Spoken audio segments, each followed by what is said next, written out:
गया? महाराज, ये क्या हो रहा है? मेरी भी कुछ समझ नहीं आ रहा। ये क्या किया आपने महाराज? आपके दरबार में साधु की हत्या? आपको ब्रह्म हत्या का दोष लगेगा। अब आपको कोई नहीं बचा पाएगा, कोई भी नहीं। शांत हो जाओ। राजा ने कोई हत्या नहीं की है। कोई इनका कुछ नहीं बिगाड़ पाएगा। राज और इनके बीच में मैं खड़ी हूँ। क्षमा महारानी, लेकिन दोष तो दोष होता है और अब इसकी सजा तो मिलेगी। लेकिन महारानी शिल्पी अगले ही दिन इस पूरे घटना के पीछे का कारण पता लगाने में लग जाती है। उस दिन उन ब्राह्मण देव के मुंह से जैसे झाग निकल रहा था, उसे देखकर तो ऐसा ही लग रहा है जैसे कि किसी ने पकवानों में जहर मिला दिया हो। मेरे पास वो पंडित जी का दिया हुआ चमत्कारी पत्थर है जो सब बता देगा। अच्छा, तो उन पकवानों में किसी ने सांप का जहर मिलाया था। अगले ही दिन दरबार में यमराज प्रकट होते हैं। राजन, मैं आपको अपने साथ ले जाने आया हूँ। आपका दोष बहुत बड़ा है और आपको मेरे साथ चलना ही होगा। रुकिए यमदेव, आप इन्हें ऐसे नहीं ले जा सकते हैं। इनका कोई दोष नहीं है। मैं बताती हूँ कि दोष किसका है। मुझे पता है आप कहेंगी कि उस दिन पकवान में किसी ने जहर मिला दिया था। हाँ, यही सच है। लेकिन उन ब्राह्मणों को भोज में आपके पति राजा तनुज ने ही आमंत्रित किया था ना, तो दोष तो उनका ही हुआ।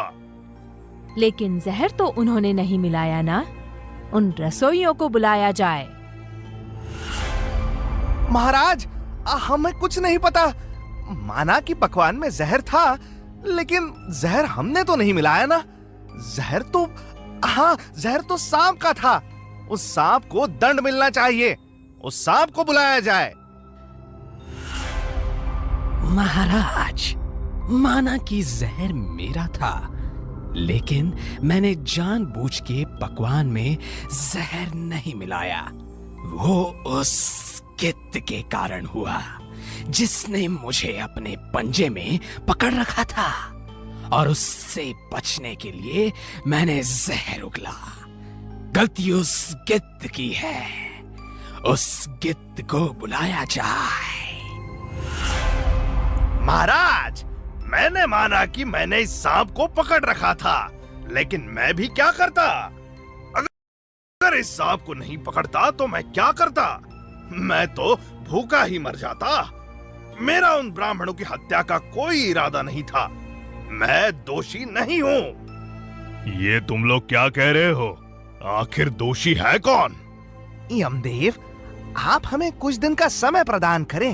हम एक सभा आयोजित करेंगे जिसमें सभी राज्यों से विद्वान लोगों से परामर्श के बाद हम दोषी को अपने सामने प्रस्तुत करेंगे। मंत्री जी सही कह रहे हैं। फिर कुछ दिन के बाद सभी राज्यों से कई विद्वान लोग राजा के राज्य की ओर आ रहे होते हैं। उनमें से कुछ साधु लोग भी होते हैं। महल से कुछ ही दूर पर रास्ता भटक जाने पर एक साधु एक महिला से राजा के महल का रास्ता पूछता है। सुनो, राजा तनुज के महल को यही रास्ता जाता है क्या? राजा तनुज, आ गए तुम लोग भी मरने। क्या हुआ? तुम हंस क्यों रही हो? अरे, आप नहीं जानते? वो राजा साधुओं को जहर देके मार देता है और आप लोगों को भी मार देगा। जाओ जाओ, लगता है तुम्हारा भी समय पूरा हो गया है। विद्वानों और साधुओं की पूरी टोली राजा के दरबार में पहुंचती है और एक गंभीर चर्चा शुरू होती है। यमराज भी वहीं उपस्थित होते हैं। राज्य के मंत्री और महारानी शिल्पी पूरी बात बताते हैं। मैंने पूरी बात सुनी और समझी है। राजा का ब्राह्मणों का अपने उत्सव में बुलाना, रसोइयों का पकवान बनाना, उस सांप का जहर उगलना और उस गिद्ध का सांप को अपने पंजों में लेकर उड़ना, इन सब में किसी का कोई दोष नहीं है, क्योंकि सब अपने अपने जीवन को जीने का प्रयत्न कर रहे थे। लेकिन दोष तो है, और दोषी भी कोई ना कोई होगा। हाँ, है दोषी।